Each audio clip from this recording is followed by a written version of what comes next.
കേരളത്തിലെ ക്രൈസ്തവ ന്യൂനപക്ഷങ്ങളുടെ പിന്നോക്കാവസ്ഥ പഠിക്കുവാൻ വേണ്ടി സർക്കാർ നിയോഗിച്ച കമ്മീഷനാണ് ജസ്റ്റിസ് JB കോശി കമ്മീഷൻ. ഈ കമ്മീഷന് മുമ്പാകെ നിർദ്ദേശങ്ങളും നിവേദനങ്ങളും അഭിപ്രായങ്ങളുമൊക്കെ അറിയിക്കാനുള്ള അവസാന തീയതി ജൂലൈ 31. ഈ ഘട്ടത്തിൽ ഓരോ ക്രിസ്ത്യാനിയും ഏതു നിലയ്ക്കാണ് ഈ വിഷയത്തിൽ ഇടപെടേണ്ടത്? അവരുടെ പ്രശ്നങ്ങളും പ്രതിസന്ധികളും ആവശ്യങ്ങളുമൊക്കെ എങ്ങനെയാണ് കമ്മീഷനെ അറിയിക്കുവാൻ സാധിക്കുന്നത്? ഏതു തലത്തിലാണ് സഭകളും സഭാ സമൂഹങ്ങളും വ്യക്തികളും സംഘടനകളും ഈ വിഷയത്തിൽ ഇടപെടേണ്ടത്? ഈ വിഷയമാണ് ഇന്ന് ഷെക്കീന ബിഗ് ഡിബേറ്റ് ചർച്ച ചെയ്യുന്നത്. ഈ ചർച്ചയിൽ നമ്മളോടൊപ്പം പങ്കെടുക്കുന്നു സീറോ മലബാർ സഭ സ്പോക്സ് പേഴ്സൺ ഡോക്ടർ ചാക്കോ കളാമ്പറമ്പിൽ, ന്യൂനപക്ഷ അവകാശ പ്രവർത്തകൻ advocate Justin Pallivathukkal, Changanassery അതിരൂപതയെ പ്രതിനിധീകരിച്ചുകൊണ്ട് Shri Binu Veliyanad.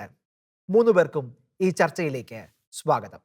Advocate Justin Pallivathukkal, കമ്മീഷനെ കുറിച്ചുള്ള ധാരാളം വാർത്തകൾ നമ്മൾ കേൾക്കുന്നുണ്ട്.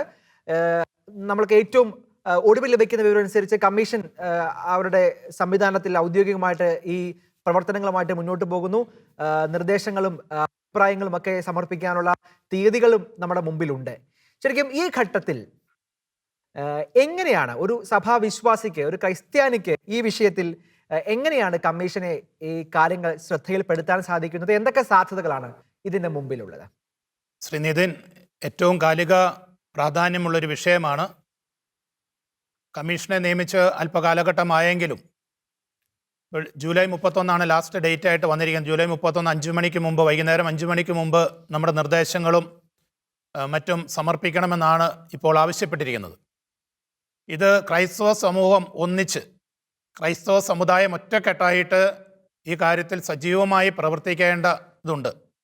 അതിനകത്ത് സഭയെ മാത്രമായിട്ട് ഉത്തരവാദിത്വം ഏൽപ്പിക്കാതെ ഓരോ വ്യക്തി എന്ന നിലയും വിശ്വാസി എന്ന നിലയിൽ ഓരോ വ്യക്തികളും, ആ വിശ്വാസികളെ പ്രതിനിധീകരിക്കുന്ന വിവിധ സംഘടനകൾ എന്ന നിലയ്ക്കും, അതോടൊപ്പം തന്നെ വിവിധ മേഖലകൾ, ഇൻഡിവിജ്വൽ ചർച്ചസ്, പെന്തക്കോസ്ത് സമൂഹങ്ങൾ, അതുപോലെ മറ്റ് ദളിത ക്രൈസ്തവ സമൂഹങ്ങളെല്ലാം ഒറ്റക്കെട്ടായിട്ട് ഈ ഒരു മേഖലയിൽ സജീവമായിട്ട് പ്രവർത്തിക്കണം. കാരണം സർക്കാരിൻ്റെ മുമ്പിലേക്ക് ക്രൈസ്തവ സമൂഹം നേരിടുന്ന യഥാർത്ഥ പ്രതിസന്ധി എന്താണെന്ന് കൃത്യമായിട്ട് അവതരിപ്പിക്കാൻ പറ്റുന്ന ഒരു വേദിയാണ്. ഇതുപോലൊരു അവസരം ഇനി നമുക്ക് കിട്ടിയെന്ന് വരില്ല. അപ്പോൾ നമുക്ക് മുമ്പിലേക്ക് എത്രയോ കാലഘട്ടമായിട്ട് ക്രൈസ്തവ സമൂഹത്തിൻ്റെ പിന്നോക്കാവസ്ഥയെ പറ്റിയിട്ട് പല നിവേദനങ്ങളായിട്ടും മെമ്മോറാണ്ടങ്ങളായിട്ടും മാറി മാറി വന്ന സർക്കാരുകളുടെ മുമ്പിൽ നമ്മൾ അവതരിപ്പിച്ചിട്ടുണ്ട്. നമ്മുടെ സഭാപിതാക്കന്മാർ, സമുദായ നേതാക്കന്മാർ, വ്യക്തിഗത സഭകളുടെ തലവന്മാരൊക്കെ വിവിധ രീതിയിൽ അവതരിപ്പിച്ചിട്ടുണ്ട്. പക്ഷേ ഇവിടെയൊന്നും നമുക്ക് വ്യക്തമായിട്ട് ഒരു ഡാറ്റ അവതരിപ്പിക്കാനോ, ഒരു കണക്ക് അവതരിപ്പിക്കാനോ, ഒരു സ്റ്റാറ്റിക്സിൻ്റെ രൂപത്തിൽ നമുക്ക് കൊടുക്കാനോ തെളിവുകളായിട്ടൊന്നും നമുക്ക് സാധിച്ചിട്ടില്ല. അതുകൊണ്ട് തന്നെ ഈ വീണ് കിട്ടിയ അവസരം അതിൻ്റെ ഏറ്റവും സ്ഥായിയായ രീതിയിൽ, അല്ലെങ്കിൽ ഏറ്റവും പരമോന്നതമായ അവസരം നമുക്ക് മുതലാക്കിക്കൊണ്ട് തന്നെ അത് ഉപയോഗിച്ച് എല്ലാ വിധത്തിലും നമ്മളതിനെ ഉപയോഗപ്രദമാക്കണമെന്നുള്ളതാണ് ആദ്യമേ എനിക്ക് പറയാനുള്ളത്. കാരണം എന്താണെന്ന് വെച്ച് കഴിഞ്ഞാൽ, നമുക്ക് നമ്മുടെ ഓരോ വിഭാഗത്തിൻ്റെയും, ഇതിനകത്ത് ദളിത ക്രൈസ്തവ വിഭാഗങ്ങളുണ്ട്, സാമ്പത്തികമായിട്ട് മുന്നോക്കം നിൽക്കുന്നവരുണ്ട്, സംവരണേതര വിഭാഗങ്ങളിൽ പെടുന്നവരുണ്ട്, കൺവേർട്ടഡ് ക്രിസ്ത്യൻസ് ഉണ്ട്, ലത്തീൻ സഭയിൽപ്പെട്ടവരുണ്ട്, തീരദേശത്തുള്ളവരുണ്ട്, മലയോര മേഖലയിലുള്ളവരുണ്ട്. ഇങ്ങനെ ഓരോ ദേശത്തെ ജനങ്ങളും അനുഭവിക്കുന്ന പ്രശ്നങ്ങൾ വിവിധങ്ങളായ പ്രശ്നങ്ങളാണ്. അപ്പോൾ ഓരോ വിവിധങ്ങളായ മേഖലകളിൽ വ്യത്യസ്തങ്ങളായ നേരിടുന്ന വെല്ലുവിളികൾ, അവരുടെ പ്രശ്നങ്ങളും പ്രതിവിധികളും, അതിനു വേണ്ടുന്ന പ്രതിവിധികളടക്കം നമുക്ക് കമ്മീഷന് മുമ്പിലേക്ക് അവതരിപ്പിക്കാൻ പറ്റിയാൽ അത് വലിയ നേട്ടമായിരിക്കും.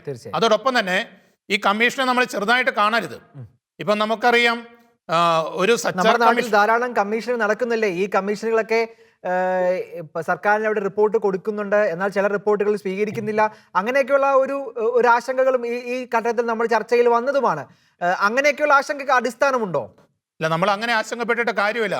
കാരണം നമുക്ക് കിട്ടിയിരിക്കുന്ന ഒരു അവസരം, നമുക്ക് വേണ്ടി സർക്കാർ തന്നിരിക്കുന്ന ഒരു അവസരത്തെ ഒരു അവകാശമായിട്ട് കണ്ടുകൊണ്ട് തന്നെ നമ്മളതിനെ ആ കാര്യത്തിൽ സജീവമായിട്ട് ഇടപെടണം. നമ്മൾ മാറി നിൽക്കരുത്. കാരണം സച്ചാർ കമ്മീഷൻ വന്നതുകൊണ്ട് ഒരു ഇന്ത്യയിലുള്ള മുസ്ലിം വിഭാഗത്തിനെ മുഴുവൻ സംബന്ധിച്ചുള്ള ഒരു പിന്നോക്കാവസ്ഥയെ പറ്റിയിട്ടുള്ള ഔദ്യോഗിക രേഖ പാർലമെന്റിന് മുമ്പിൽ, സർക്കാരിന് മുമ്പിലേക്ക് വന്നു. അതുകൊണ്ടാണ് കേരളത്തിൽ പാലോളി കമ്മിറ്റിയൊക്കെ വരാനും പിന്നീട് അതിലൂടെ മുസ്ലിം പിന്നോക്കാവസ്ഥയെ പരിഹരിക്കാൻ വേണ്ടിയിട്ടുള്ള അനേക നടപടികളൊക്കെ മുന്നോട്ട് വന്നത്. ഇതുപോലെ തന്നെ ക്രൈസ്തവർക്ക് ഇത് ഭാരതത്തിൽ കിട്ടിയിട്ടില്ല, കേരളത്തിലെങ്കിലും കിട്ടിയ ഒരു അവസരത്തെ നമ്മൾ അതിൻ്റെ മഹത്വം മനസ്സിലാക്കിക്കൊണ്ട് തന്നെ നമ്മൾ അതിനെ നിസ്സാരമായിട്ട് കാണാതെ, കമ്മീഷൻ റിപ്പോർട്ട് കൊടുക്കാതിരിക്കുവോ, കമ്മീഷന്റെ റെക്കമെൻഡേഷൻസ് സർക്കാർ സ്വീകരിക്കാതിരിക്കുവോ, പക്ഷേ നമ്മൾ അതിൻ്റെ ദൂരവ്യാപകമായ ഫലം നമ്മൾ പ്രതീക്ഷിച്ചുകൊണ്ട് തന്നെ ഒരു 50 വർഷം 100 വർഷമൊക്കെ മുന്നോട്ട് കണ്ടുകൊണ്ട് തന്നെ നമ്മൾ കൃത്യമായിട്ട് അതിനകത്ത് ഇടപെടണം. അതിന് വേണ്ടുന്ന രേഖകൾ കൊടുത്ത് അതിനകത്ത് വേണ്ടുന്ന പഠനങ്ങൾ നടത്തി ഈ ജൂലൈ 31-ന് മുമ്പ് സമിതിയുടെ ഈ കമ്മീഷന് മുമ്പിലേക്ക് മാക്സിമം ക്രൈസ്തവ സമൂഹം ഒറ്റക്കെട്ടായിട്ട്, ഇത് വൈദിക സമൂഹത്തിൻ്റെതായിട്ട് മാറ്റി നിർത്താതെ, മെത്രാന്മാരുടേതായിട്ട് മാറ്റി നിർത്താതെ നമ്മൾ ഒന്നിച്ച് ഒരു കൂട്ടായിട്ട് നിന്ന് പ്രവർത്തിക്കണമെന്നുള്ളതാണ് എനിക്ക് പറയാനുള്ളത്. തീർച്ചയായിട്ടും. അതായത് ഇത് എല്ലാ ക്രിസ്ത്യാനിയുടെയും ഒരു വിഷയമായിട്ട് ഏറ്റെടുത്ത് എല്ലാവരും ഈ കാര്യത്തിൽ ശക്തമായി ഇടപെടൽ നടത്തണമെന്നാണ് അഡ്വക്കേറ്റ് ജസ്റ്റിൻ പള്ളിവാതിൽ ഇവിടെ പറഞ്ഞു വെക്കുന്നത്. ഡോക്ടർ ചാക്കോ കളാമ്പറമ്പിൽ, നമ്മുടെ ഈ JB കോശി കമ്മീഷൻ്റെ ടേംസ് ഓഫ് റെഫറൻസ് വന്നപ്പോൾ അവർ പഠിക്കുന്ന ചില വിഷയങ്ങളുണ്ട്.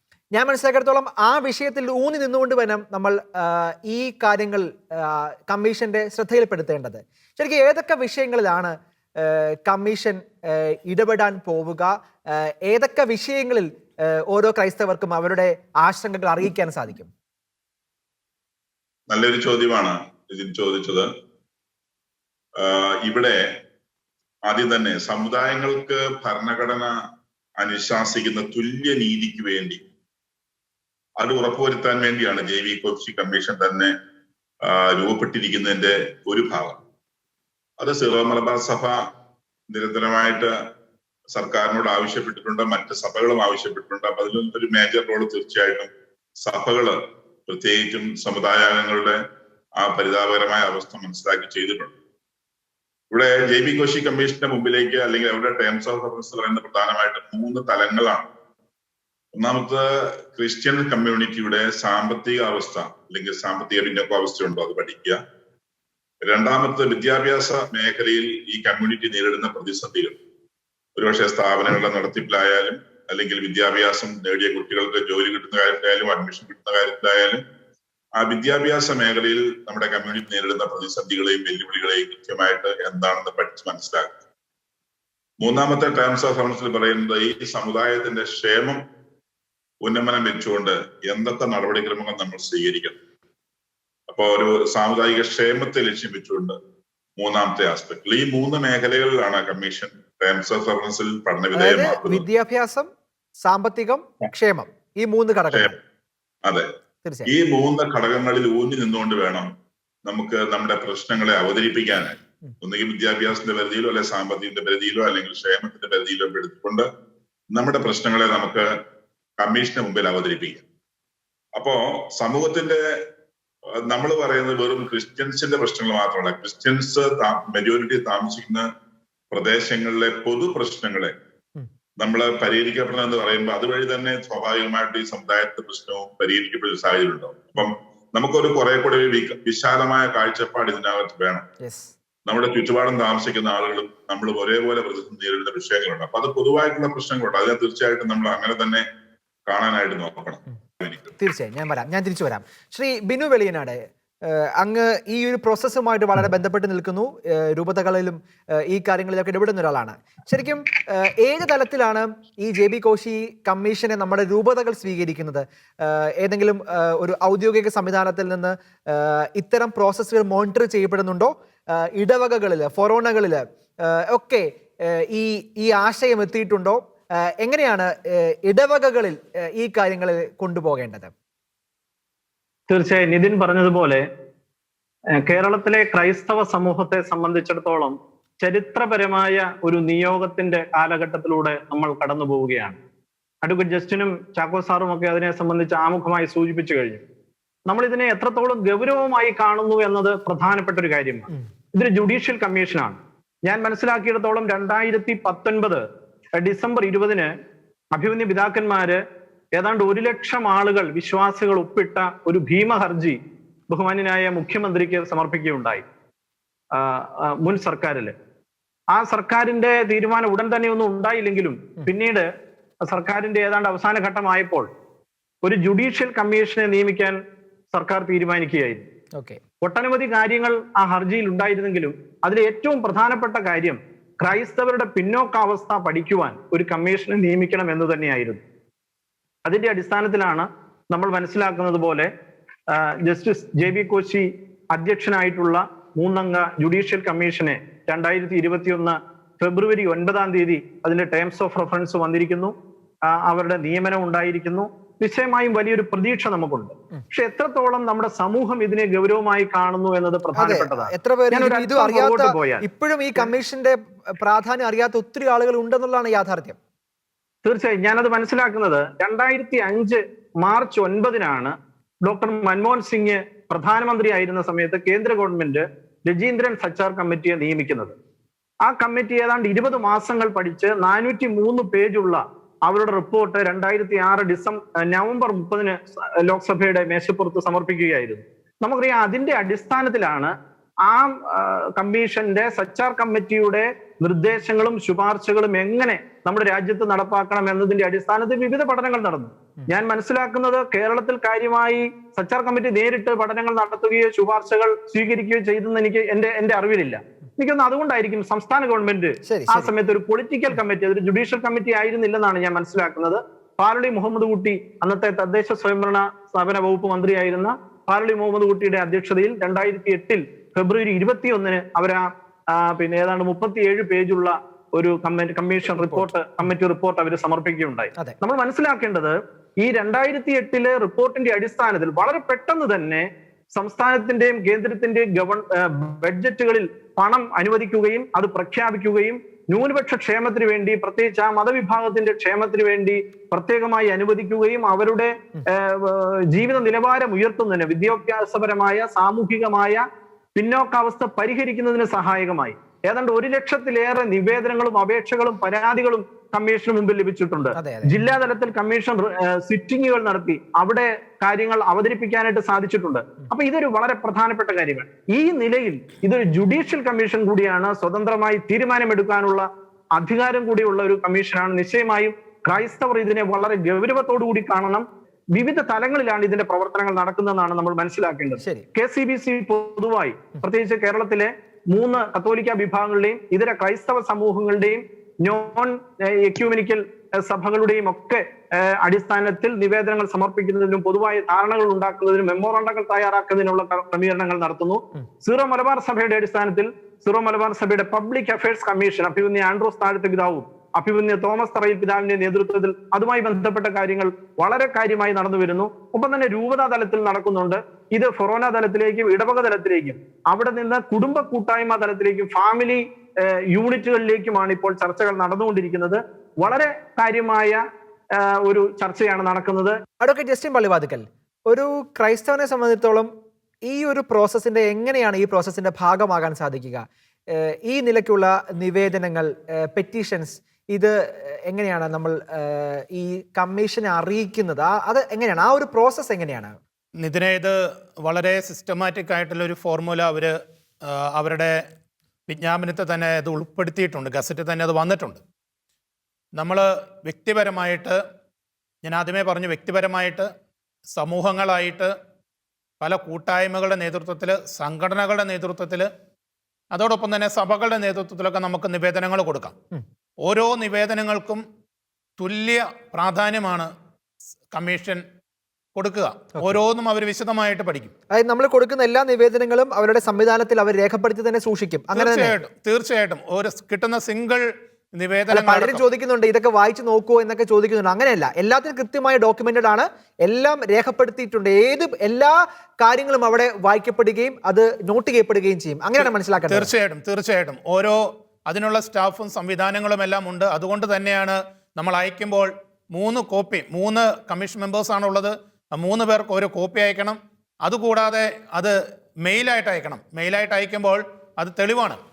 അപ്പോൾ അതവിടെ കിടക്കും. ഇപ്പം നാളെ നമുക്ക് ഞാൻ കൊടുത്ത നിവേദനം ഇതിനകത്ത് പരിഗണിക്കപ്പെട്ടിട്ടുണ്ടോ എന്ന് പോലും അറിയാനുള്ള സംവിധാനങ്ങൾ നിലവിലുണ്ട്. അപ്പം അതുകൊണ്ട് തന്നെ നമ്മളെല്ലാം വ്യക്തമായിട്ടും കൃത്യമായിട്ടും ഈ കാര്യത്തിൽ സജീവമായിട്ട് ഇടപെടണം.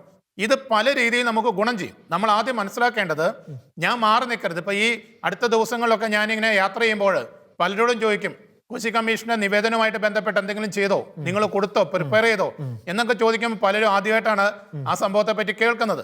നമ്മൾ മനസ്സിലാക്കേണ്ട കാര്യം, ഇതെന്റെ വ്യക്തിപരമായ ഒരു കാര്യമാണ്. ഇതെന്റെ സമുദായത്തിനും എൻ്റെ സമൂഹത്തിനും എൻ്റെ മക്കൾക്കും എൻ്റെ അടുത്ത തലമുറയ്ക്കും വേണ്ടി എനിക്ക് ചെയ്യാൻ പറ്റുന്ന, ഒരു വിശ്വാസി എന്ന നിലയിൽ, ഒരു ക്രൈസ്തവൻ എന്ന നിലയിൽ എനിക്ക് ചെയ്യാൻ പറ്റുന്ന ഒരു വലിയ കാര്യമാണ്. അതിന് കിട്ടുന്ന ഒരു അവസരമാണ്. അപ്പൊ ഞാനത് ഉപയോഗിക്കണം. ഒരു ഉദാഹരണം പറഞ്ഞാൽ, ഇപ്പോൾ EW സംവരണം വന്നിട്ടുണ്ട്. കേന്ദ്രത്തിൽ ഭൂപരിധി വെച്ചിരിക്കുന്ന 5 ഏക്കറാണ്. കേരളത്തിൽ അത് 2.5 ഏക്കർ സ്ഥലമാണ് ഭൂപരിധി വെച്ചിരിക്കുന്നത്. ഈ കാര്യങ്ങളൊക്കെ നമുക്ക് ശ്രദ്ധയിലേക്ക് പെടുത്താൻ പറ്റും. ഈ 2.5 ഏക്കർ ഉള്ളയാളെ സാമ്പത്തികമായിട്ട് ഉന്നതിയിലാണെന്ന് നമ്മുടെ സർക്കാർ പറയുമ്പോൾ, ഒരു 5 ഏക്കർ സ്ഥലമുള്ളവന് മലയോര മേഖലയിൽ താമസിക്കുന്ന ഒരു വ്യക്തിക്ക് അവന് അധ്വാനിച്ചുണ്ടാക്കുന്ന ഉൽപ്പന്നങ്ങൾ എത്ര അവരുടെ കയ്യിലേക്ക് കിട്ടുന്നുണ്ടെന്നുള്ള ഒരു പ്രശ്നമാണ്. ആനയാണ്, പുലിയാണ്, മയിലാണ്, കാട്ടുപന്നിയാണ്. ഒരു രീതിയിലും വരുമാനം കയ്യിലേക്ക് എത്തുന്നില്ല. പല റബ്ബർ തോട്ടങ്ങളും മലയോര മേഖലകളിൽ വെട്ടാൻ പറ്റാതെ ഇട്ടിരിക്കുക. എന്തുകൊണ്ടാ? വന്യമൃഗ ശല്യമാണ്. വെട്ടിക്കൊണ്ടിരിക്കുമ്പോൾ പുലി ചാടുന്നു, പന്നി വന്നു കുത്തുന്നു, വെട്ടാൻ ആളില്ല. അപ്പോൾ വരുമാനം നഷ്ടപ്പെട്ട ഒരു തലമുറ. അതുപോലെ തന്നെ തീരദേശ മേഖലയിൽ നോക്കിക്കേ, നമ്മൾ പോയി അവിടെ നിൽക്കുമ്പോൾ തന്നെ ആ ശംഖുമുഖം, വലിയതോറ മേഖലകളൊക്കെ നമ്മൾ നിൽക്കുമ്പോൾ വീടുകള് കടലെടുത്തോണ്ട് പോകുന്ന ഭീകരമായ അവസ്ഥ. അവിടെ അവർക്ക് എന്തുണ്ടായിട്ട് എന്താ കാര്യം? ഒരു രീതിയിലുള്ള ജീവിക്കാൻ നിവൃത്തിയില്ലാത്ത ഒരവസ്ഥ. ഈ അവസ്ഥകളൊക്കെ നമ്മൾ ഗവൺമെന്റ് മുമ്പിലേക്ക് കൃത്യവും വ്യക്തവുമായിട്ട് അവതരിപ്പിക്കാൻ നമുക്ക് പറ്റിയാൽ, EWSന്റെ മേഖലയിലാണെങ്കിൽ പോലും, അതുപോലെ തന്നെ ദളിത് ക്രൈസ്തവരുമായിട്ട് ബന്ധപ്പെട്ട കേസൊക്കെ സുപ്രീം കോടതിയിൽ ഇരിക്കുക. അപ്പൊ അവരുടെ പിന്നോക്കാവസ്ഥ സംബന്ധിച്ചുള്ള പഠനങ്ങളൊക്കെ നമുക്ക് കൃത്യവും വ്യക്തവുമായിട്ട് കമ്മീഷനെ ബോധിപ്പിച്ച് കമ്മീഷൻ റിപ്പോർട്ടിലൂടെ അത് പുറത്തു വരാൻ ഇടയായാൽ അതൊക്കെ ഒന്നല്ല പല രീതിയിൽ നമുക്കത് ഉപകാരപ്പെടും. ശരി, വളരെ വളരെ വ്യക്തമാണ്. ഓരോ പെറ്റീഷൻസും ഓരോ നിവേദനവും ഈ ഡിസിഷൻ മേക്കിങ്ങിൽ വളരെ പ്രധാനപ്പെട്ടതാണെന്നാണ് അഡ്വക്കേറ്റ് ജസ്റ്റിൻ പറഞ്ഞ് അവസാനിപ്പിക്കുന്നത്. ഡോക്ടർ ചാക്കോ കളാമ്പറമ്പിൽ, കേരളത്തിലെ ക്രൈസ്തവരെ സംബന്ധിച്ചിടത്തോളം ഒരു ചരിത്ര മുഹൂർത്തമാണ്. അവർ വർഷങ്ങളായിട്ട് ആവശ്യപ്പെട്ട ഒരു കാര്യം, അതിനുവേണ്ടിയുള്ള ഒരു സർക്കാരിൻ്റെ ഭാഗത്തുനിന്ന് വലിയൊരു പോസിറ്റീവായ ഒരു സ്റ്റെപ്പാണ് നമ്മുടെ മുമ്പിൽ കാണുന്നത്. എന്നിരുന്നാൽ പോലും ഇതിനെക്കുറിച്ച് കാര്യമായ ഒരു അവബോധം നമ്മുടെ സമൂഹത്തിലുണ്ടോ? ഇപ്പം അഡ്വക്കേറ്റ് ജസ്റ്റിൻ തന്നെ ഉത്സാഹിച്ച് സർക്കാരിൻ്റെ സുപ്രീം കോടതിയിൽ നിന്ന് വാങ്ങിച്ച 80-20 വിധിക്ക് ശേഷമായിരിക്കും ഒരു പക്ഷേ പല ന്യൂനപക്ഷ ആനുകൂല്യങ്ങൾ പോലും ഓരോ ക്രൈസ്തവനും അറിയുന്നത്. ആ ഒരു കോണ്ടെക്സ്റ്റിൽ നമ്മൾ ചർച്ച ചെയ്യുമ്പോൾ എത്രത്തോളം ആളുകൾക്ക് ഈ കാര്യങ്ങളെക്കുറിച്ച് അവയർനെസ് ഉണ്ട്? ഒന്ന്. രണ്ടാമത്തെ കാര്യം, അത്തരത്തിലുള്ള ബോധ്യങ്ങൾ കുറവാണെന്നുണ്ടെങ്കിൽ സിനോബാർ സഭയെ സംബന്ധിച്ചുള്ള അല്ലെങ്കിൽ ക്രൈസ്തവ സമൂഹങ്ങൾ ഒന്നിരുന്നുകൊണ്ട് കുറച്ചും കൂടി പ്രാധാന്യത്തോടെ ഇതിന് പ്രചരണം നൽകിക്കൊണ്ട്, സംവിധാനങ്ങളൊക്കെ ഉപയോഗിച്ച് ഒരു പ്രചരണം നൽകിക്കൊണ്ട് കൂടുതൽ ജനങ്ങളെ ഈ ഒരു പ്രോസസ്സിന്റെ ഭാഗമാക്കേണ്ടതല്ലേ? അങ്ങേക്ക് അങ്ങനെ തോന്നുന്നുണ്ടോ ഡോക്ടർ ചാക്കോ കളാമ്പറമ്പിൽ? അത് വളരെ പ്രസക്തമാണ്. കാരണം നമ്മുടെ ആളുകള് പ്രശ്നങ്ങളെ കുറിച്ച് അവർ ബോധവാന്മാരാണ്. അവരുടെ നേരിടുന്ന പ്രശ്നങ്ങളാണ്, അതുകൊണ്ട് അവർക്ക് ബോധവാന്മാരാതിരിക്കാൻ കഴിയും. പക്ഷെ ആ പ്രശ്നങ്ങളെ ഈ ചരിത്ര പശ്ചാത്തലത്തിൽ നിൽക്കുന്ന ഈ കമ്മീഷന് മുമ്പിൽ എങ്ങനെ അവതരിപ്പിക്കണമെന്നുള്ള അറിവ് കുറവോ, ഈ കമ്മീഷന്റെ പ്രാധാന്യം അവർ മനസ്സിലാക്കാതെ പോയതായ ഒരു സത്യം അവിടെ നിലനിൽക്കുന്നുണ്ട്. കാരണം ഈ കമ്മീഷനെ കുറിച്ച് നമ്മുടെ സമുദായത്തിലെ നല്ലൊരു ശതമാനം ആളുകൾക്ക് വ്യക്തത കുറവുണ്ട് എന്നുള്ളത് വസ്തുതയാണ്. അത് നമ്മൾ നിരാകരിച്ചിട്ട് കാര്യമില്ല. അപ്പൊ നമ്മൾ അതിന് ചെയ്യേണ്ടത് ആദ്യം ഈ പറഞ്ഞതുപോലെ അവർക്കുള്ള അവബോധം ഉണ്ടാക്കുക എന്നുള്ളതാണ്. നമുക്കത് പല വിധത്തിൽ ചെയ്യാം. നമുക്കൊരു സംഘടനാ സെറ്റപ്പ് ആ തരത്തിലുണ്ട്. ഇടവകയിലെ കുടുംബ യൂണിറ്റുകളുണ്ട്, അതുപോലെ രൂപതയിലെ വിവിധ സംഘടനകളുണ്ട്, രൂപതാ തലത്തിൽ തന്നെ ഒരു കേന്ദ്രീകൃത സമിതിയുണ്ട്. അപ്പൊ അത്തരം ഓരോ സംഘടനകളും അവരുടെ അംഗങ്ങളെ വിളിച്ചു കൂട്ടിക്കൊണ്ട് ഇതിന്റെ പ്രാധാന്യത്തെക്കുറിച്ചും ഇതിന് കമ്മീഷൻ റിപ്പോർട്ട് കൊടുക്കുന്നതിനെ കുറിച്ചും ബോധവൽക്കരണങ്ങൾ നടത്താം. അതുപോലെ തന്നെ രൂപത മൊത്തത്തിലാണെങ്കിലും ഓരോ ഫെർവന അടിസ്ഥാനത്തിൽ ബോധവൽക്കരണ സെമിനാറുകൾ നടത്തിക്കൊണ്ട് അടിയന്തരമായിട്ട് ഇതിൽ ഇടപെടേണ്ടതിനെ കുറിച്ച് അവരെ പഠിപ്പിക്കാം. ഏതൊക്കെ വിഷയങ്ങളാണ് അവരുടെ പ്രദേശത്തുള്ളത്. ഓരോ പ്രദേശത്തും ഇവിടെ സൂചിപ്പിച്ചതുപോലെ, അഡ്വക്കേറ്റ് ജസ്റ്റിൻ സൂചിപ്പിച്ചതുപോലെ അവരുടെ പ്രശ്നങ്ങൾ വ്യത്യസ്തമായിരിക്കും. അപ്പൊ അതുപോലെ തന്നെ ജനപ്രതിനിധികളുണ്ട്, നമ്മുടെ സമുദായത്തിലെ ജനപ്രതിനിധികളുണ്ട്. ആ ജനപ്രതിനിധികൾക്ക് ആ പ്രദേശത്തിന്റെ പ്രശ്നങ്ങൾ കുറെ കാര്യങ്ങൾ അറിയാവുന്നതാണ്. അപ്പൊ അവരുടെ റെപ്രസെന്റേഷൻസ് കൊടുക്കാം. ഇടവകകൾ അത്തരത്തിലുള്ള ഒരു ഒന്നിച്ച് കമ്മീഷനെ ഒരു കാര്യം അറിയിക്കുകയാണെങ്കിൽ അവർക്ക് അത്തരത്തിലുള്ള സർവേകളുടെ ഒരു ഡേറ്റ കൂടി ഉൾപ്പെടുത്തി അത് കൊടുത്താൽ അതിന് കുറച്ചും കൂടി ആധികാരികത ഉണ്ടാകും. അങ്ങനെയല്ലേ മനസ്സിലാക്കേണ്ടത്? തീർച്ചയായിട്ടും നമ്മൾ കൊടുക്കുന്ന എല്ലാ നമ്മുടെ പരാതികൾക്കും സഹായകരമായ വിധത്തിലുള്ള ഡോക്യുമെന്റൽ എവിഡൻസ് ഉണ്ടാകുന്നത് എപ്പോഴും കമ്മീഷന് കൂടുതൽ ആശ്വാസ്യമായിരിക്കും. അത് തന്നെയായിരിക്കും കൂടുതൽ സ്വീകാര്യമാകുക. അപ്പൊ നമ്മൾ ആദ്യം സബ്മിറ്റ് ചെയ്തു, ഒരുപക്ഷെ നമ്മളിൽ പലരെയും അവരെ ഹിയറിംഗിന് വേണ്ടി വിളിക്കുന്ന സമയത്തേക്ക് നമുക്ക് ഈ ഡോക്യുമെന്റ്സ് കൊടുത്താൽ മതി. ആദ്യം നമ്മുടെ പരാതികൾ കൊടുക്കുന്നു. അവർ സിറ്റിങ്ങിന് വരുമ്പോൾ അവർ നമ്മളെ വിളിക്കുമ്പോൾ സ്വാഭാവികമായിട്ട് ഈ രേഖകൾ നമുക്ക് അന്നേരം സബ്മിറ്റ് ചെയ്യണമെങ്കിൽ സബ്മിറ്റ് ചെയ്യുകയും ചെയ്യാം. വിപുലമായിട്ടുള്ളത് ചെറിയ തോതിലുള്ളൊക്കെ ആണെങ്കിൽ നമുക്ക് ആ കൂടെ തന്നെ നമുക്ക് അയച്ചു കൊടുക്കുകയും ചെയ്യാം. അപ്പൊ ആ തരത്തിലൊരു ക്രമീകരണം എല്ലാ മേഖലകളിലും ഉണ്ടാകണം. എല്ലാവരും ഉണർന്ന് പ്രവർത്തിക്കണം. മറ്റൊന്ന്, സഭാ ശത്രുക്കള് വിശ്വാസത്തിന് നിരക്കാത്ത കാര്യങ്ങൾ കമ്മീഷൻ മുമ്പിൽ അവതരിപ്പിക്കും. അപ്പൊ അത്തരം കാര്യങ്ങളോട് നമ്മൾ ആന്റിസിപ്പേറ്റ് ചെയ്തുകൊണ്ട് ഇപ്പം അതിനെ കൂടെ കൗണ്ടർ ചെയ്യത്തക്ക വിധത്തിലുള്ള നമ്മുടെ പരാതികളും നമ്മുടെ ശുപാർശകളും പോകുന്നത് നല്ലതാണ്. സഭാ ശത്രുക്കൾ ഒരുപാട് പേരുണ്ട്, സഭയ്ക്ക് അകത്തും പുറത്തും ഉണ്ടാകാം. അപ്പൊ അതുകൊണ്ട് ഉദാഹരണം പറഞ്ഞാൽ കുമ്പസാരം വേണ്ട, അല്ലെ സെമിനാരി ടീനേജേഴ്സിനെ വിടരുത്, അല്ലെങ്കിൽ ചർച്ചാക്ട് നടപ്പിലാക്കണം, ഇങ്ങനെയുള്ള കുറെ കാര്യങ്ങളൊക്കെ പറഞ്ഞ ആളുകളുണ്ടാവും. ഇതിനെയും ദുരുപയോഗിക്കുന്ന ഒരു വിഭാഗം ഉണ്ടാകും, അങ്ങനെ തന്നെ പ്രതീക്ഷിക്കണം അല്ലേ? തീർച്ചയായിട്ടും. കാരണം ഇതിനെ നമ്മളെക്കാൾ കൂടുതൽ പഠിക്കുന്ന ആളുകള് ഈ ചർച്ചിനെ പരാജയപ്പെടുത്താൻ വേണ്ടി പരാതി കൊടുക്കാനിരിക്കുന്ന ആളുകളൊക്കെ ഇതിന് പിന്നിൽ ഉണ്ടാകുമെന്ന് ആന്റിസിപ്പേറ്റ് ചെയ്തുകൊണ്ട് വേണം നമ്മൾ ഈ പരാതികൾ കൊടുക്കാനും കമ്മീഷന്റെ മുമ്പിൽ റിപ്പോർട്ടുകൾ അവതരിപ്പിക്കാനും കൂടെ എനിക്കൊരു ആശയം പങ്കുവെക്കാനുണ്ട്. വളരെ വളരെ ശ്രദ്ധേയമായ നിരീക്ഷണം ഡോക്ടർ ചാക്കോ കലാമനമേൽ. ശ്രീ ബിനു, ഇനിയുള്ള ദിവസങ്ങൾ ജൂലൈ 31 എന്നുള്ള ഡേറ്റ് ആണ് നമ്മുടെ മുമ്പിലുള്ളത്. ഈ ദിവസങ്ങളിൽ ഇനി ഏതൊക്കെ സ്റ്റെപ്പുകളാണ് എടുക്കേണ്ടത്, ഏതൊക്കെ തലത്തിലാണ് ഇനിയുള്ള ഇടപെടലുകൾ ഉണ്ടാകേണ്ടത് ക്രൈസ്തവരുടെ പക്ഷത്ത് നിന്ന്? നമ്മളിവിടെ മനസ്സിലാക്കേണ്ടത് ഒരു ജുഡീഷ്യൽ കമ്മീഷനാണ്. ഒരു കോടതിക്ക് മുമ്പിൽ ഒരു വിഷയം, ഒരു കേസ് വന്നാൽ എങ്ങനെയാണ് ആ കേസ് തെളിവുകളുടെ അടിസ്ഥാനത്തിൽ നിരത്തിക്കൊണ്ട് ആ കേസിൻ്റെ വിജയപരാജയങ്ങൾ ഉണ്ടാവുന്നത് എന്നത് തന്നെ ഈ ഒരു കമ്മീഷന് മുമ്പിലും കാര്യങ്ങളെ നിരത്തുമ്പോൾ ഗൗരവത്തോടുകൂടി നമ്മൾ കാണേണ്ടതുണ്ട്.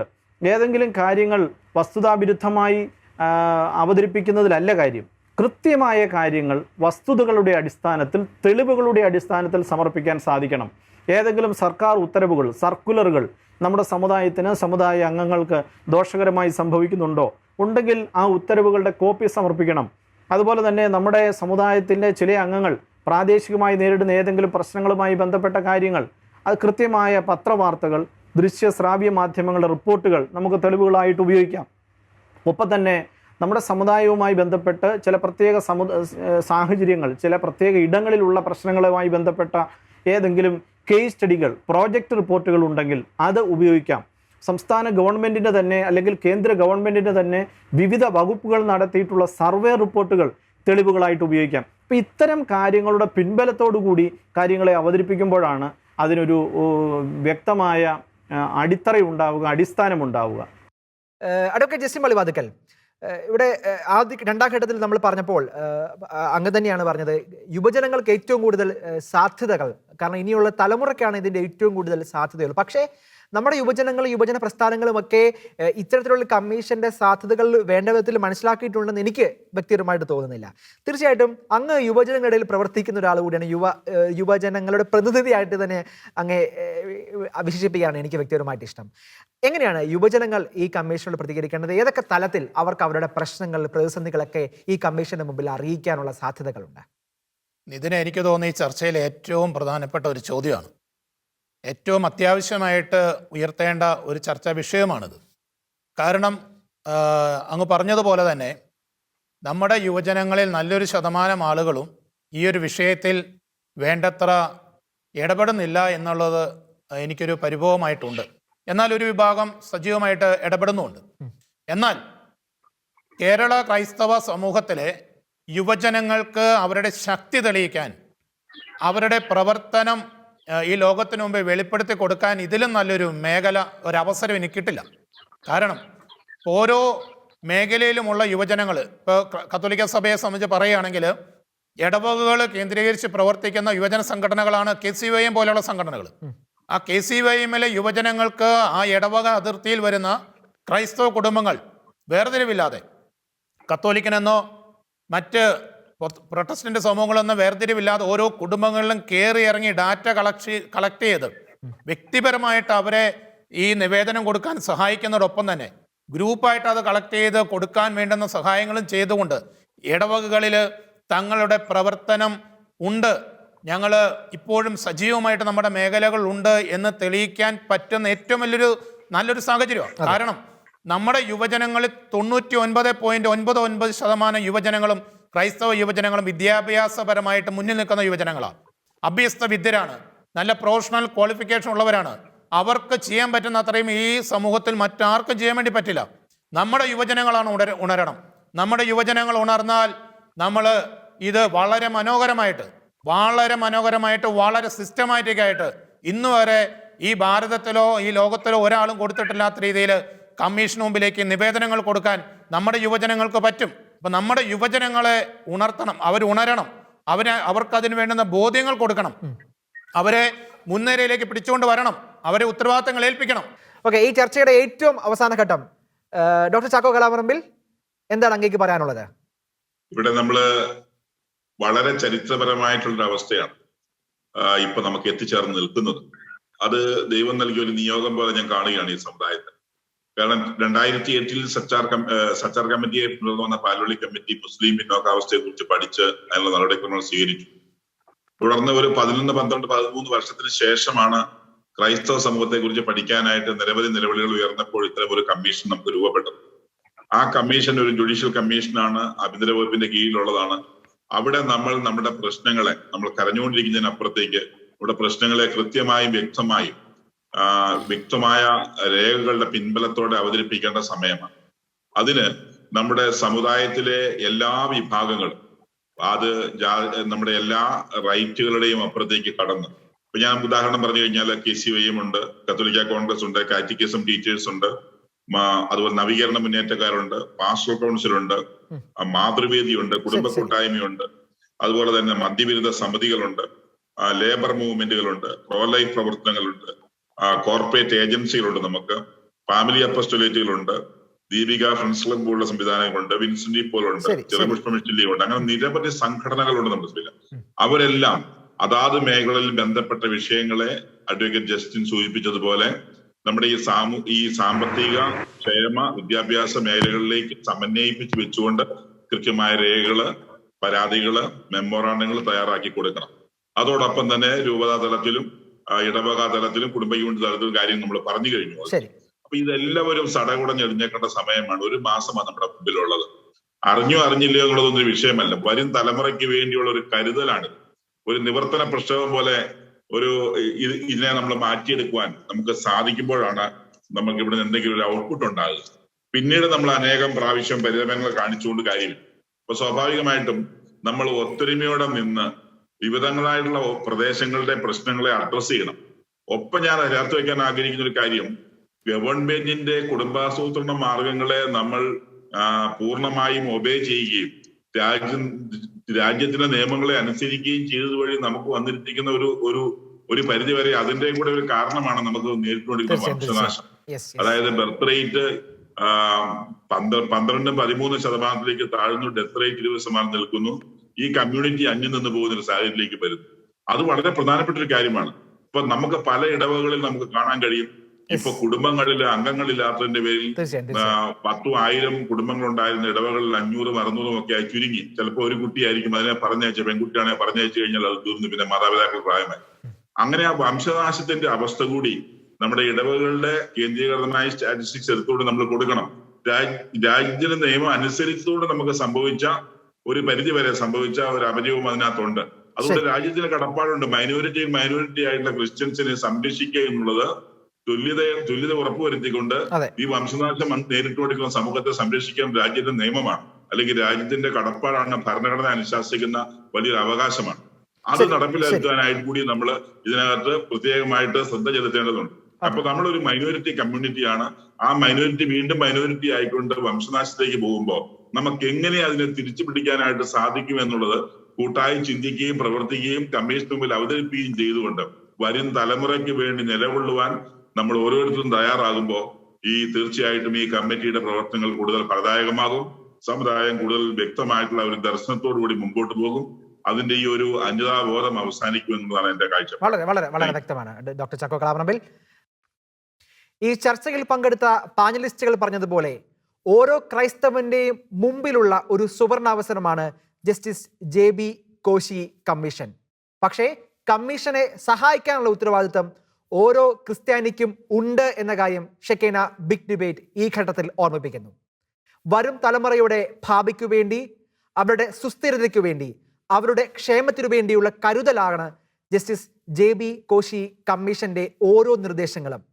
ആ ഘട്ടത്തിൽ ഉചിതമായ നിലപാടിലേക്ക്, നിർദ്ദേശങ്ങളിലേക്ക് JB കോശി കമ്മീഷൻ എത്തിക്കുവാൻ വേണ്ടി അതിന് ഏറ്റവും ക്രിയാത്മകമായ രീതിയിൽ തെളിവുകൾ, നിവേദനങ്ങൾ, ഡേറ്റ ഒക്കെ സബ്മിറ്റ് ചെയ്യാനുള്ള ഉത്തരവാദിത്വം എല്ലാവർക്കുമുണ്ട്, പ്രത്യേകിച്ച് യുവജനങ്ങൾക്കുണ്ട്, യുവജന പ്രസ്ഥാനങ്ങൾക്കുണ്ട്, കുട്ടികൾക്കുണ്ട്. ആ ദൗത്യം ഏറ്റെടുക്കാൻ എല്ലാവർക്കും സാധിക്കട്ടെ. ഈ ചർച്ചയിൽ ഏറെ സജീവമായി പങ്കെടുത്ത doctor Chacko Kalamparambil, advocate Justin Pallivathikkal, Shri Binu Veliyanad, മൂന്നുപേർക്കും നന്ദി.